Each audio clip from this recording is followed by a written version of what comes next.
వాళ్ళకు కావలసిన విధంగా మన సహకారాన్ని ఎప్పుడు మనం అందించవలసినటువంటి వారమై ఉన్నామని ఈ మాటలను బట్టి మనతో చెప్తున్నారు. ఇప్పుడు ఇంకొక వచనాలు మనం చూద్దాం. 7వ వచనం నుంచి 10వ వచనం వరకు చూద్దాం. ఆయనను మృగములను విచారించుము, అవి నీకు బోధించును. ఆకాశ పక్షులను విచారించుము, అవి నీకు తెలియజేయును. భూమిని గూర్చి ధ్యానించిన ఎడల అది నీకు బోధించును. సముద్రంలోని చేపలను నీవు దాన్ని వివరించు. వీటన్నిటిని బట్టి యోచించుకున్న ఎడల యెహోవా హస్తము వీటిని కలుగజేసినని తెలుసుకున్న లేని వాడెవడు? జీవరాశులు ప్రాణమును మనుషులందరూ ఆత్మలను ఆయన వశమును ఉన్నవి కదా. It's amazing. ఈ 12వ అధ్యాయం 7 నుంచి 10 వరకు మనం చూస్తే ఈ వాక్య భాగాల్లో మనకు కనిపించేది ఏమిటంటే ఫెయిత్ఫుల్నెస్, నమ్మకత్వాన్ని గురించి. You can trust in God's omnipotent created plans for you. 7, 8, 9, 10 వచనంలో ఏం చెప్తున్నాడంటే దేవుడు సర్వశక్తిమంతుడు, ఓమ్నిపొటెంట్, ఓమ్ని ప్రెజెంట్, సర్వశక్తిమంతుడు, సర్వవ్యాప్తి కలిగిన వాడు, సర్వజ్ఞుడు, సర్వాంతర్యామి, సర్వోన్నతుడు. ఈ దేవుడు అటువంటి వాడు. అసలు ఆయన శక్తిని, సర్వశక్తిని ఇక్కడ చూపిస్తూ ఉన్నాడు. అంటే acknowledge God's omnipotence without trusting in it. నమ్మిన వాళ్ళకే దేవుని యొక్క శక్తి అర్థమవుతుంది, దేవుని బలం ఏంటో అర్థమవుతుంది. నమ్మని వాళ్ళకి వాళ్ళకి అర్థం కాదు. దేవుని సన్నిధిలో మనం అంటే the evidence of God's creation is clearly visible in nature. దేవుని సృష్టి ఇలా ఉంది, సృష్టిలో ప్రజలు ఎలా ఉన్నారు అని సమస్తము యెహోవా హస్తము ద్వారా చేయబడిందని, ప్రకృతిలోని ప్రాణకోటి గ్రహింపునకు వస్తుందని యోబు వాదన. ఇదంతా దేవుడు చేశాడని. యెషయా గ్రంథం 64:8 చూడండి. యెహోవా హస్తం అనే అలంకారిక వర్ణన సాధారణంగా బలాన్ని, శక్తిని తెలియజేస్తుంది. దేవుని హస్తం అనగానే బలం. వీళ్ళదే స్వశక్తి, వీళ్ళకున్నదే బాహుబలం, మాదే బాహుబలం, మాదే బలం, లేదా బాహుబలి అంటారు సినిమా టైటిల్. అవేం పనిచేయవు ఇక్కడ. సినిమా కాదు, ఇదేమి టైటిల్ కాదు, ఇదేమి. అసలు దేవుని యొక్క హస్తం అంటేనే ఏంటది? ఆయన బాహుబలం, ఆయన బలమైనటువంటి హస్తం, ఆయన శక్తి, ఆయన పవర్ కనబడుతుంది ఇక్కడ. యెషయా 64:8 యెహోవా నీవే మాకు తండ్రివి, మేము జిగటమును, నీవు మాకు కుమ్మరివాడువు, మేమందరము నీ చేతి పని అయి ఉన్నాం. హల్లెలూయా. అసలు మనల్ని దేవుడు ఎలా చేశాడో చూడండి. అందుకని మీరు అద్దంలో చూసుకున్నప్పుడు ఇతరులతో పోల్చుకోవద్దు. ఎవరితో మిమ్మల్ని మీరే పోల్చుకోండి, మిమ్మల్ని మీరే చూసుకోండి. మీలో ఎవరిని చూస్తారు?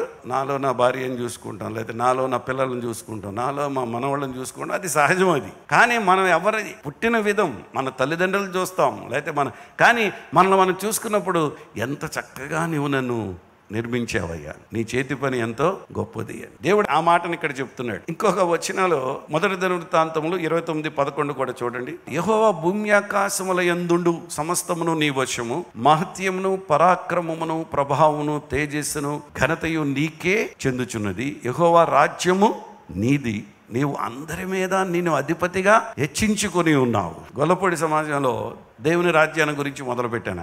ఇక్కడ దేవుని రాజ్యాన్ని గురించి చెప్పేటప్పుడేమో అక్కడేమో ఉపవాస దినాలు యోబు గురించి చెప్పాను. ఇప్పుడు ఇక్కడ యోబు గురించి చెప్తుంటే అక్కడేమో దేవుని రాజ్యాన్ని గురించి. భలే ఉంది అసలు. అంటే ఇక్కడి సందేశాలు అక్కడ పెడుతున్నాం. చాలా ఇది అనిపించింది నాకు. దేవుని రాజ్యం అంటే ఏమిటంటే ఇదిగో మనం చదివినట్టు 1 దినవృత్తాంతములు 29:11 చదివినట్లుగా అది చాలా యెహోవా రాజ్యము నీది, నీవు అందరి మీద నిన్ను అధిపతిగా హెచ్చించుకుని. ప్రపంచం అంతటి మీద ఒక్కో దేశానికి ఒక ప్రధానమంత్రి, ఒక ప్రెసిడెంట్, లేకపోతే రాష్ట్రాలకు ముఖ్యమంత్రులు, లేకపోతే వాళ్ళ కౌన్సిల్, వాళ్ళ యొక్క సభ్యులు, వాళ్ళకు ఉన్నటువంటి క్యాబినెట్, వాళ్ళకు ఉన్నటువంటి వాళ్ళ పరిపాలన, లోక సంబంధమైన పరిపాలనలు ఉంటాయి. ఆ పరిపాలనలో కూడా కొన్ని దేశాలు ప్రశాంతంగా ఉంటాయి, కొన్ని దేశాలు ఎప్పుడు యుద్ధాలే, సమస్యలే. అన్నిటికంటే ఎక్కువ కాచుకోవలసినటువంటి దేశం ఏంటంటే నేను అనుకునేది ఇజ్రాయెల్ దేశం. వాళ్ళ చుట్టూ శత్రువులే. అదెంతండి, ఇంత దానికి అంత చుట్టూ ఉన్నటువంటి దేశాలన్నీ దాని మీద కక్షి కడతాయి. దేన్ని బట్టి? అది అంతా యూదులైనటువంటి వారిని బట్టి అని అనుకుంటారు వాళ్ళు. కానీ అది దేవుడు ఎంచుకున్నటువంటి దేశం. అది దాని మీద దేవుని హస్తం ఎప్పుడు ఉంటుంది. హల్లెలూయా. వీళ్ళు అక్కడ ఉన్నటువంటి మిలిటరీ వాళ్ళు, ఇజ్రాయెల్ వాళ్ళు ఐరన్ డూమ్ పెట్టారు పైన. అంటే ఏ దేశం నుంచి, చుట్టుపక్కల నుంచి ఎటువంటి రాకెట్లు, ఎటువంటి బాంబులు వేసినా ఆ దేశం మీద పడవు. ఈసారి పడుంటే ఇప్పుడు కానీ ఆ చుట్టూ ఉన్నటువంటి దేశాల మీద పడినట్లుగా, గాజా ఆ పరిసర ప్రాంతాల్లో బాంబులు పడినట్లుగా, లేకపోతే రష్యా, లేకపోతే యుక్రెయిన్ కి ఆ విధంగా జరిగినట్లుగా, లేకపోతే అమెరికాలో అప్పుడు వరల్డ్ ట్రేడ్ సెంటర్ని కూల్చేసినట్లుగా, ఇటువంటి పరిస్థితుల్లో మనం చూస్తే మనం కొంచెం ఆ పరిస్థితిని ఆలోచించినప్పుడు వాళ్ళ జ్ఞానం ఎంత ఉన్నప్పటికీ కూడా నేనేమంటానంటే దేవుని హస్తం అక్కడ ఉంది దాని మీద. అందుకని యెరూషలేము క్షేమము కొరకు మనం ఇప్పుడు ప్రార్థన చేయాలి. ఇప్పుడు కూడా వెళ్తున్నారు ఇజ్రాయెల్. ఇప్పుడు ఎవరైనా వస్తారా మాతో ఇజ్రాయెల్ దేశం రమ్మంటే? ఇప్పుడు కొంచెం భయపడిపోతారు అందరూ కదా. కానీ నాకైతే వెళ్ళాలని ఉంది. ఎందుకు వెళ్ళాలని ఉంది? వెళ్ళి అక్కడ ప్రార్థన చేసి మళ్ళీ ఈ టైంలోనే వెళ్ళాలని అనిపించినప్పటికీ కూడా కూడా అంత అవసరమా? ఇక్కడి నుంచే ప్రార్థన చేద్దాం. ఇక్కడి నుంచి ప్రార్థన చేస్తే దేవుడు అక్కడ కార్యం చేస్తాడు. అక్కడికి వెళ్ళే ప్రార్థన చేయాలని ఏమీ లేదు. ఊరికనే కొంచెం టైం ఉండి పని పాట లేకపోతే తిరగాలి, కానీ మనకు పని ఉంది కదా ఇక్కడ దేవుని కార్యాలు, దేవుని పని ఉన్నప్పుడు పదే వెళ్ళనవసరం లేదు కూడా. ఆ దేశం కొరకు మనం చూస్తే ఈ రోజున యెహోవా హస్తం ఉంది. హల్లెలూయా. మన దేశం మీద కూడా అదే. మన వాళ్ళు కూడా నిద్రపోరు. మనకి ఎవరెవరికి మధ్యలో ప్రతిసారి సరిహద్దుల్లో ఎవరో పక్కనే ఉన్న పాకిస్తాన్. మనం అటువంటి క్రైస్తవంలోకి వచ్చేటప్పటికి ఏంటంటే అటువంటి శత్రువులను సైతము ప్రేమించాలి, వాళ్ళలో మార్పు చూడాలనేది మనం. కానీ దేశాలు వాళ్ళు ఎలా ఉంటారు, వాళ్ళు వీళ్ళు ఒకళ్ళకొకళ్ళు. ఇప్పుడు యుద్ధాలు, ఈ వాతావరణం మనం చూసినప్పుడు మనకు అదే అనిపిస్తుంది. ఏదేమైనా మనం ఈ వాక్యాలు మనం చదువుతున్నప్పుడు, దేవుని యొక్క కార్యాలను మనం ధ్యానం చేస్తున్నప్పుడు, ముఖ్యంగా ఈ వచనాల్లో నేను గమనించినటువంటిది ఏంటంటే వీటన్నిటిలో కూడా దేవుడు ఎప్పుడు తన యొక్క హస్తాన్ని మనపై చాచి ఉంచుతాడు. ముందు నుంచి యోబు అభిప్రాయం ఇదే. ఈ లోకంలో దేవుడు మనుషుల పట్ల వారి గుణగణాలకు అనుగుణంగా వ్యవహరించడని. ఇంకో మాటలు చెబితే ఈ వచనాల్లో తలంపులకు తిరిగి వచ్చాడు యోబు. 2-3 వచనాలని మళ్ళీ 7వ వచనం నుంచి 12వ వచనం వరకు తన స్నేహితులు వ్యర్థులైనప్పటికీ ప్రకృతిని చూచి వారు నేర్చుకోవాల్సింది చాలా ఉంది. వాళ్ళకు బోధ చేస్తున్నారు. నేచర్ని చూడండి, సృష్టిని చూడండి, దాన్ని చేసిన దేవుణ్ణి చూడండి. అంటే వాటిని ఏం చేస్తున్నాడంటే తన స్నేహితులైనటువంటి వారికి, వాళ్ళు వృద్ధులైనప్పటికీ, తనకంటే పెద్ద వయసుగా ఉన్నప్పటికీ కూడా ప్రకృతిని చూసి నేర్చుకోండి అయ్యా అన్నాడు. దావీదు కీర్తన 19వ కీర్తనలో కూడా అదే చెప్తాడుగా. ఆకాశంలో దేవుని మహిమను వివరించుచున్నవి, అంతరిక్షం ఆయన చేతి పనిని ప్రచురపరచుచున్నది, పగటికి పగలు బోధ చేయుచున్నది, రాత్రికి రాత్రి జ్ఞానము తెలుపుచున్నది. వాటికి భాష లేదు, మాటలు లేవు, వాటి స్వరము వినబడదు. వాటి కొలనూలు భూమి అంతటా వ్యాపించి ఉన్నది. లోకము దిగంతముల వరకు వాటి ప్రకటనలు బయలు వెళ్ళుచున్నవి. వాటిలో ఆయన సూర్యునికి గుడారము వేసెను. ఇదంతా చెప్తున్నాడు అనమాట యోబు వాళ్ళతో. సృష్టిని చూడండి అయ్యా, దేవుని శక్తిని చూడండి అయ్యా, దేవుని హస్తాన్ని చూడండి. అటువంటి దేవుడు నాకు ఇటువంటి శిక్షను తీసుకొచ్చాడని మీరు అంటారా? లేదా నేను తప్పు చేశానని అంటారా? ఇది శిక్ష కాదు, ఇది శాపం కాదు, ఇదేమిటిది? పరీక్ష. జీవితంలో వచ్చే పరీక్షల్లో మనం చాలా జాగ్రత్తగా ధైర్యంగా ఉండవలసినటువంటి వారమైనా, జీవిత యాత్రలో ఎటువంటి ఒడిదుడుకులు వచ్చినా, ఎటువంటి పరీక్షలు వచ్చినా దేవుని మీద ఆధారపడుతూ ముందుకు వెళ్ళిపోదాం. హల్లెలూయా. తర్వాత 11, 12, 13 వచనాలు మీరు చూస్తే, అంగిలి ఆహారం రుచి చూచినట్లు చెవి మాటలను పరీక్షింపదా? వృద్ధుల యొద్ద జ్ఞానమున్నది, దీర్ఘాయువు వలన వివేచన కలుగుచున్నది అని మీరు చెప్పుదురు. జ్ఞాన శౌర్యములు ఆయన యొద్ద ఉన్నవి, ఆలోచనయు వివేచనయు ఆయనకు కలవు అంటాడు. Wisdom, you can turn to God for his wisdom and guidance. ఎప్పుడైనా సరే దేవుని దైవికమైన జ్ఞానం, దేవుని సంబంధమైనటువంటి జ్ఞానం, మనం దాన్ని మార్గదర్శకంగా ఎంచుకోవాలి. మనకి మార్గదర్శకం, మనకు కావలసిన మోడల్ ఏమిటంటే దేవుని జ్ఞానం. ప్రతిదీ దేవుని జ్ఞానంతో ముడిపెట్టుకోవాలి, దేవుని లక్షణాలతో ముడిపెట్టుకోవాలి, దేవుని శక్తితో మనం ఉండాలి, దేవుని బలముతో ఉండాలి. దేవుని రాజ్యం కొరకు, దేవుని పని కొరకు, మీరు దేవుని నిమిత్తమని మీరు ఏదైనా చేయండి. నా జీవితం దేవుని కొరకు, నా వ్యాపారం దేవుని కొరకు, నా ఉద్యోగం దేవుని కొరకు, నా పిల్లలు దేవుని కొరకు, నా సంఘము దేవుని కొరకు, నా కుటుంబం దేవుని కొరకు, ఎవరి పనులు వాళ్ళు చేసుకుంటూ దేవుని కొరకు, అది దేవుని నిమిత్తము, దేవుని ద్వారా దేవునికి మహిమ కలిగేటట్లు అని అనండి.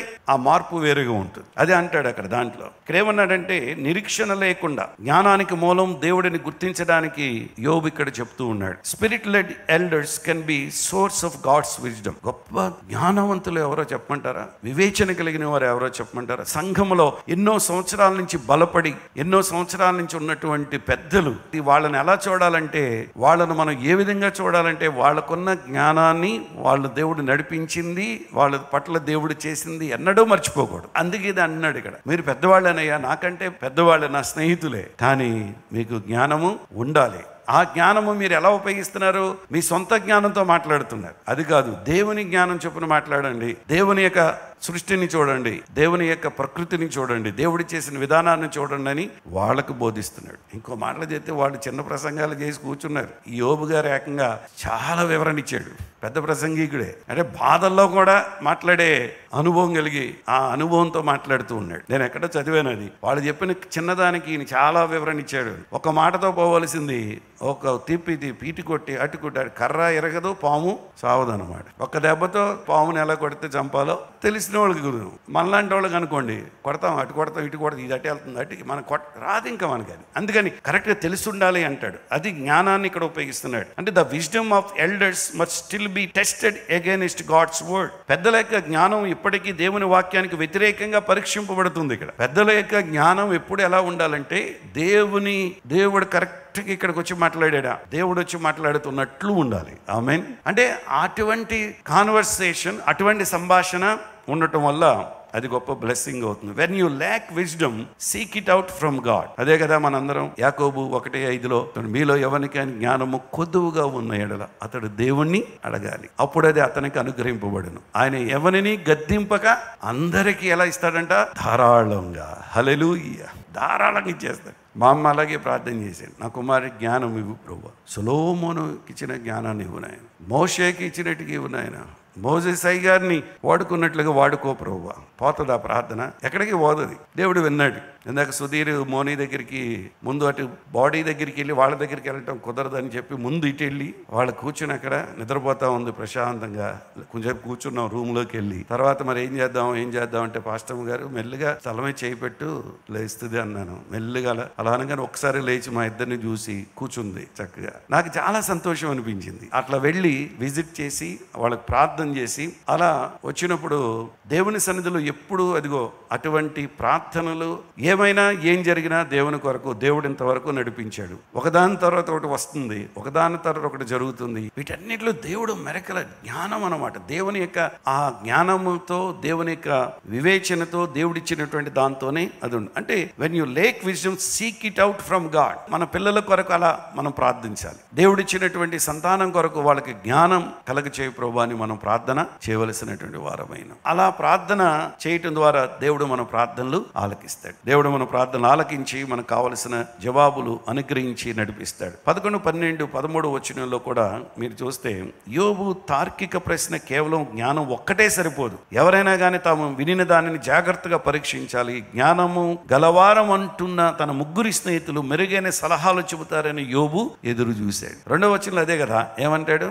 నిజముగా లోకములు మీరే జనులు, మీతోనే జ్ఞానము గతించి పోవును. అంటే వాళ్ళు ఇంత పెద్దవాళ్ళు, పెద్ద మనసుతో నా దగ్గరకు వచ్చి నాతో 7 రోజులు కూర్చుని వీళ్ళు ఇప్పుడు చెప్తున్నది, వీళ్ళు మాట్లాడుతుంది ఏమిటంటే లోక జ్ఞానాన్ని గురించి మాట్లాడుతున్నారు, దేవుని జ్ఞానం గురించి ఏమీ మాట్లాడలేదు అన్నాడు. అందుకని మన మాటల్లో దేవుని గురించిన జ్ఞానం ఎక్కువ కనిపించాలి. అంతిమంగా నిజమైన జ్ఞాన శౌర్యములు దేవుని దగ్గర మాత్రమే ఉన్నాయి. దేవుని దగ్గర మాత్రమే ఉన్నాయి. దేవుడు మాత్రమే సర్వజ్ఞాని, దేవుడు మాత్రమే సర్వశక్తిమంతుడు. అందరూ దేవుని స్తుతిద్దాము. హల్లెలూయా. అమేజింగ్. దీంట్లో ఇంకొక మాట మనం చూస్తే జ్ఞాన శౌర్యములు ఆయన వద్ద ఉన్నవి, ఆలోచనయు వివేచనయు ఆయనకు కలవు.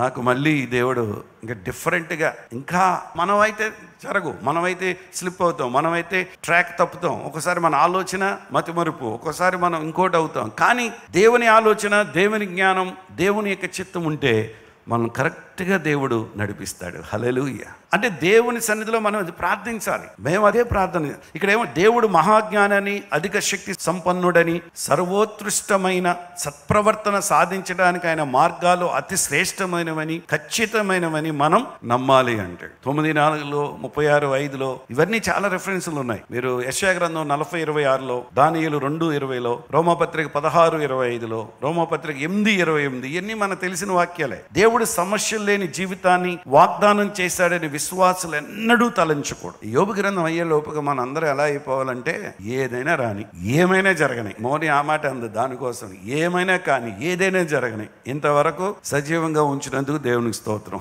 అందుకని ఇక్కడ ఏమంటాడు? 34వ కీర్తన 19వ వచనంలో చూడండి, ఈ లోకపు బంధాల నుండి మనల్ని విడదీసి తన వైపుకు మరల్చుకోవడానికి ఆయన ఆనందాన్ని, విచారాన్ని కూడా మనకు దయచేస్తాడు. నీతిమంతునికి కలుగు ఆపదలు అనేకములు, వాటన్నిటిలో యెహోవా వానిని విడిపించును. ఆమేన్. ఎంత బలమైన మాట అనుకుంటున్నారు. ఒక విశ్వాస జీవితంలో వ్యక్తిగత పరిశుద్ధత కొరకు, అలాగే దేవుని రాజ్య పరిచర్యలో ఆ వ్యక్తి సేవల నెరవేర్పు కొరకు ఆయన వ్యక్తి జీవితంలో సంఘటనలను నియంత్రిస్తాడు. మీరు ఆదికాండం 28వ అధ్యాయం నుంచి 35వ అధ్యాయం వరకు అన్ని మీరు చదవనవసరం లేదు. కానీ అధ్యాయాల్లో ఉన్నటువంటి యాకోబును, నోట్స్ లో యోసేపును పోల్చడం, ఇవన్నీ మనకు కనబడతాయి. ఈ లోకంలో విశ్వాసులు తమకు సంభవించే ప్రతి విషయానికి వెనుక ఉన్న ఉద్దేశాన్ని వివేచింపలేరు. ఒక కీడు వెనుక దేవుడు ఎప్పుడు ఉంచుతాడు? మేలు. ఒక పెయిన్, ఎటువంటి పెయిన్, ఎటువంటి బాధలో మనం ఉన్నామో ఆ పెయిన్ లో దేవుడు ఏం చేస్తాడు? మనకు పెయిన్ లో క్రౌన్ ఇస్తాడు, కిరీటాన్ని ఇస్తాడు, రివార్డ్ ఇస్తాడు. దాన్ని తట్టుకోవాలి. అందుకే ఇక్కడ ఈ మాట చెప్తున్నాడు. ఇక్కడ దేవుడు సమస్తాన్ని సమకూర్చి మేలు కొరకు జరిగిస్తున్నాడన్న విషయం స్పష్టంగా ఉండదు. వాక్యం క్లియర్ గా ఏముంటుంది? సమస్తం జరిపిస్తున్నాడు దేవుడు అంటే ఆ వాక్యానికి మనకు జరుగుతున్న దానికి పొంతన ఉండదు. వాక్యం ఒకటి చెప్తుంది, మనకు జరిగేది మరొకటిగా ఉంటుంది. కానీ ఆ కష్టంలో, ఆ బాధలోంచి ఆ వాక్యాన్ని నీ జీవితంలో నెరవేర్చు వరకు మనం దేవుని సందులో వేచి ప్రార్థనలో కనిపెడుతూ ఉండాలి. ఆమేన్.